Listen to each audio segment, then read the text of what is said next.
Hello everyone, hope you all are utilizing this crucial period in the better way.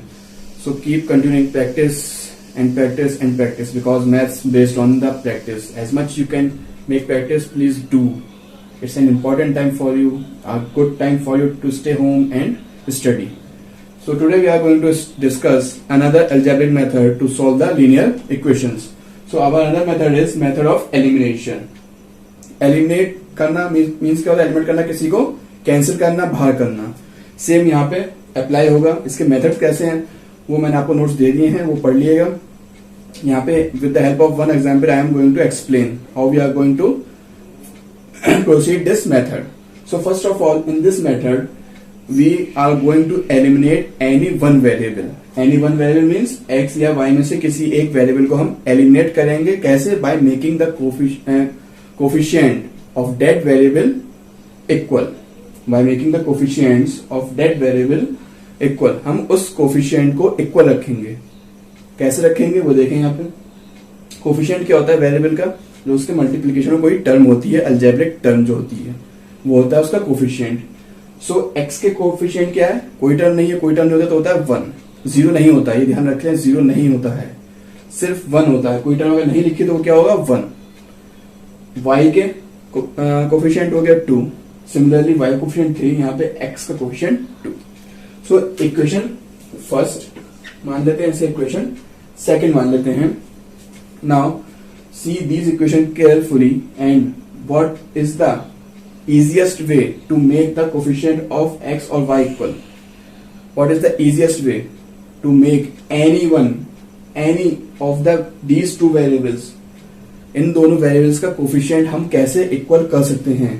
या तो किसी एक का कर लें, x का कर लें या y का कर लें. अब वो कैसे होगा यहाँ पे आप देखें. आप first of all if we considered y, हम अगर y को कंसिडर करते हैं then we have to multiply this equation by 3 and second equation by 2. हमें अगर y का कोफिशिएंट सेम करना है तो हम 2 के प्लेस पे 3 नहीं ला सकते. 2 के प्लेस पे 3 नहीं ला सकते, ना ही 3 के प्लेस पे 2 ला सकते हैं. हम क्या कर सकते हैं? हम इन दोनों का एलसीएम लेंगे. इनका एलसीएम क्या आएगा? 6. तो हमें इन दोनों के प्लेस पे 6 लाना है. अब 6 कैसे आएगा? जब इसकी मल्टीप्लाई 3 से करेंगे एंड इसकी मल्टीप्लाई 2 से करेंगे तो वो लेंथी मेथड होगा कि दोनों इक्वेशन को मल्टीप्लाई करो. दूसरा मेथड है, दूसरा वेरिएबल देखें हम. So if we consider x, here the coefficient of x is 1. यहाँ पे कोएफिशिएंट ऑफ x का क्या है? 1. And here the coefficient of x is 2. In equation 2 coefficient of x is 2. इनका हम एलसीएम लें तो हम यहाँ पे इजिली 2 ला सकते हैं. इजिली 2 कैसे लाएंगे? फर्स्ट इक्वेशन को मल्टीप्लाई कर देंगे bye 2. If we multiply the first equation by 2, the coefficient of x will become 2, and we no need to multiply second equation by any number. तो इसमें क्या हुआ? हमारा एक स्टेप बच गया. हमें सेकंड इक्वेशन को किसी नंबर से मल्टीप्लाई करने की जरूरत नहीं पड़ेगी. तो ऐसे ही थोड़ा हम देखते हैं. अब जैसे इसमें अगर मैं 2 से मल्टीप्लाई कर दूं तो सेकंड इक्वेशन को टच करने की मुझे जरूरत नहीं पड़ेगी. ऐसे ही सॉल्व हो जाएंगे. तो पहला स्टेप क्या है मेथड ऑफ एलिमिनेशन में? कि make the coefficient of any one variable equal. Make the coefficient of any one variable equal. तो यहाँ पे किसी भी वेरिएबल को हम इक्वल कर देते हैं. तो इसके लिए हमें क्या करना पड़ेगा? इससे मल्टीप्लाई करनी पड़ेगी 2 से. सो ये वैल्यू क्या हो जाएगी? 2x plus 4y is equal to -2. 2 से मल्टीप्लीकेशन कराएगी तो सबकी मल्टीप्लीकेशन होगी. जितनी भी टर्म्स है 1 2 3, 3 टर्म्स है तो 3 टर्म्स की 2 से मल्टीप्लाई होगी. यहाँ पे क्या है? 1 2 1 2x, 2 2 4y, 2 1 2 minus sign as it is. उसके बाद मैंने क्या बोला कि सेकंड इक्वेशन को कुछ टच करने की जरूरत नहीं है. No need to touch the second equation because here the coefficient of x is already 2. यहाँ पे कोफिशिएंट x का ऑलरेडी 2 है, इसलिए इसे कुछ नहीं करेंगे. एज इट इज इसके नीचे कॉपी डाउन कर देंगे. As it is copy down करेंगे तो ये चीज ध्यान रखेंगे कि x के नीचे x की टर्म आनी चाहिए, y के नीचे y की टर्म आनी चाहिए और कांस्टेंट के नीचे कांस्टेंट की टर्म आनी चाहिए. क्लियर? x के नीचे x की टर्म लिखी, y के नीचे y की टर्म लिखी इज इक्वल टू 12. ये हो गया. ये हमारा फर्स्ट स्टेप हो गया. फर्स्ट स्टेप एलिमिनेशन में क्या है कि make the coefficients equal. Coefficients equal करो, वो हो गए. Now the second step. Second step कहता है कि the sign of the same coefficients can not be similar, if they are similar then change it. कहने का सेंस है कि इन दोनों का साइन सेम नहीं हो सकता। अगर ये प्लस है तो इसे माइनस होना चाहिए था, अगर माइनस नहीं है तो माइनस से मल्टीप्लाई कर दो, अगर माइनस नहीं है तो माइनस से मल्टीप्लाई कर दो। अगर यहाँ पे सेम साइन नहीं आ रहा है तो हम क्या करते हैं, माइनस से मल्टीप्लाई करा देते हैं, ध्यान रखिए। अगर पहले से ही अपोजिट होता, यहाँ प्लस है यहाँ पे माइनस होता, तो हम कुछ नहीं करते, तो हम कुछ नहीं करेंगे, ध्यान रखें। सेकंड कंडीशन ये है कि अगर सेम कोफिशिएंट जो हम लाए हैं उनका साइन ऑलरेडी अपोजिट है, अपोजिट मीन एक प्लस का है दूसरा माइनस का है, तो कुछ नहीं करो, otherwise change the sign. Otherwise हमें क्या करना है, चेंज करना है साइन का, यानी नीचे जो टर्म होती है इसका साइन हम चेंज कर देते हैं।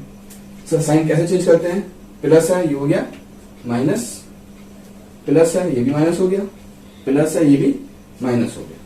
Now just solve that. अब हमें इन दोनों इक्वेशंस को सॉल्व करना है ऐड या सब्ट्रैक्ट करके।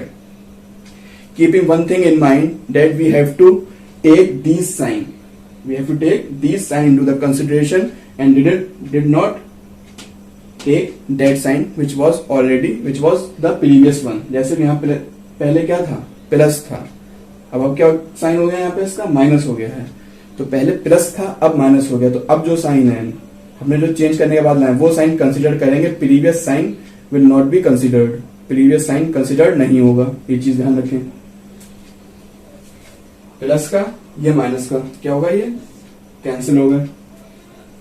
4 प्लस का है, 3 प्लस का नहीं रहा, 3 किसका है, माइनस का है, तो 4 माइनस 3 डेट इज 1 और y आ गया।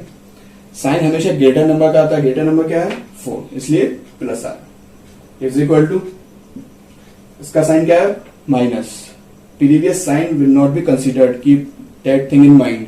प्रीवियस साइन हम कंसिडर नहीं करेंगे, we have to consider the new sign, जो न्यू साइन हमने दिया है उसे वो कंसिडर करेंगे। माइनस है, माइनस माइनस क्या होता है प्लस, यानी ऐड होगा। 12 प्लस 2 14, साइन किसका आता है ग्रेटर नंबर का, ग्रेटर नंबर क्या है 12 आ गया। y की वैल्यू, ये हमारी किसकी वैल्यू हो गई, y की वैल्यू हो गई। नेक्स्ट स्टेप, थर्ड और last step, put the value of y in any equation. y की जो आपकी वैल्यू आई है वो किसी इक्वेशन में रख दें, तो फिलहाल हम यहां पर रख रहे हैं इक्वेशन फर्स्ट में। Putting value of y in equation first, in equation first में हमने इसकी वैल्यू पुट कर दी, क्या हो गया ये x प्लस 2, y की वैल्यू क्या है minus 14 is equal to minus 1। Clear. Next क्या करेंगे, सॉल्व करेंगे इसे, x माइनस हो जाएगा, प्लस माइनस की मल्टीप्लीकेशन होगी तो क्या आएगा माइनस आएगा, minus 28 is equal to minus 1। Shift करेंगे, माइनस 1 शिफ्ट होगा तो पॉजिटिव हो जाएगा, x is equal to plus minus subtract होगा, साइन ग्रेटर नंबर का आएगा, प्लस माइनस माइनस होगा, साइन किसका आएगा ग्रेटर नंबर का। सो मेथड ऑफ एलिमिनेशन में 3 स्टेप्स हैं।